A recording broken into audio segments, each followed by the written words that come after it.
इतिहास में बहुत से राजा हुए, लेकिन एक ही ऐसा राजा है जिसके नाम के आगे दुनिया महान लिखती है। उस राजा का नाम था सिकंदर।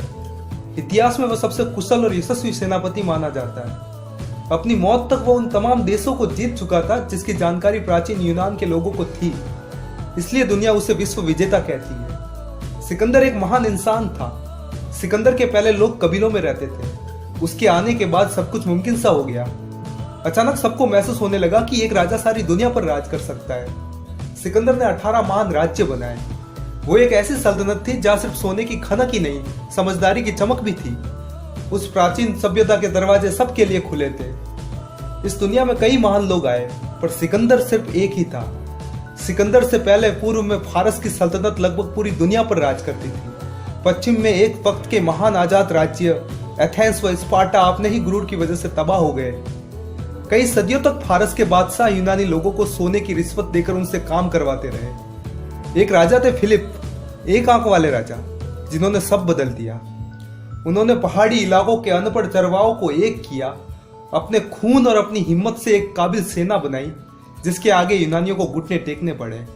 फिर उन्होंने फारस की ओर रुख किया, जहां कहते हैं कि वहां के एक नए महान बादशाह डरायस बेबीलोन के तख्त पर बैठने के बावजूद फिलिप से डरते थे।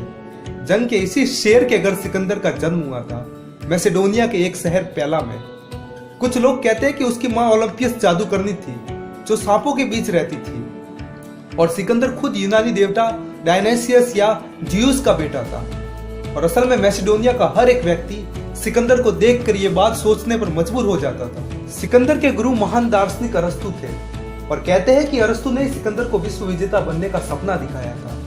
अपने पिता की मौत के बाद सिकंदर सम्राट बना। सिकंदर ने सबसे पहले यूनान के राज्य को जीता, फिर वह एशिया माइनर की तरफ बढ़ा। फारस के राजा को उसने 3 अलग अलग युद्धों में परास्त किया। 326 बीसी में सिंधु नदी को पार करके सिकंदर तक्षशिला पहुंचा, और वहां के राजा आम्बिक ने सिकंदर की अधीनता स्वीकार कर ली। पश्चिमोत्तर प्रदेश के अनेक राजाओं ने तक्षशिला की देखा देखी आत्मसमर्पण कर दिया। तक्षशिला से सिकंदर पौरव राज्य की तरफ बढ़ा, और कहते हैं कि वहां के राजा पोरस और सिकंदर के बीच एक युद्ध हुआ, और राजा पोरस ने सिकंदर की सेना को पीछे धकेल दिया। लेकिन इस युद्ध में राजा पोरस पराजित हुए, परंतु उसकी वीरता से प्रभावित होकर सिकंदर ने उसे अपना मित्र बनाया और उसे उसका राज्य तथा कुछ नए इलाके दिए। यहां से वह व्यास नदी तक पहुंचा, परंतु वहां से उसे वापस लौटना पड़ा। उसके सैनिक मगध के नंद शासक की विशाल सेना का सामना करने को तैयार नहीं थे। 323 बीसी में सिकंदर बेबीलोन पहुंचा, और वहां वह बीमार पड़ गया। अतः 33 वर्ष की उम्र में 10 जून को वही सिकंदर की मृत्यु हो गई।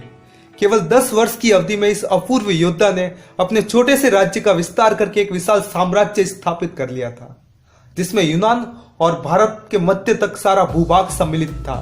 सिकंदर की मौत के बाद जब उसकी अर्थी को ले जाया जा रहा था, तो सिकंदर के दोनों हाथ उस अर्थी के बाहर लटक रहे थे, क्योंकि सिकंदर ने अपनी मौत से पहले कहा था कि जब मेरी मौत हो जाए तो मेरे हाथ अर्थी के अंदर मत रखना। सिकंदर चाहता था कि उसके हाथ अर्थी के बाहर रहे, ताकि सारी दुनिया ये देख ले कि उसके भी हाथ खाली है। जिसने दुनिया जीत ली, जिसने अपने हाथ में सब कुछ भर लिया, जाते वक्त उसके भी हाथ खाली है। जैसा इंसान खालियात दुनिया में आता है, वैसा ही खालियात उसे जाना भी है, चाहे वो कितना ही महान क्यों ना हो। किसी से भी हार नहीं मानने वाले सिकंदर ने हर कबीले को फतेह किया, और तब तक लड़ा जब तक आखिरी दुश्मन का सिर नहीं झुका दिया। दुनिया सिर्फ उन्हें याद रखती है जो अपने ख्वाबों को जीते, अपने वक्त से आगे चलते, और ऐसे नामों में सबसे ऊंचा नाम है महान सिकंदर, विश्व विजेता सिकंदर।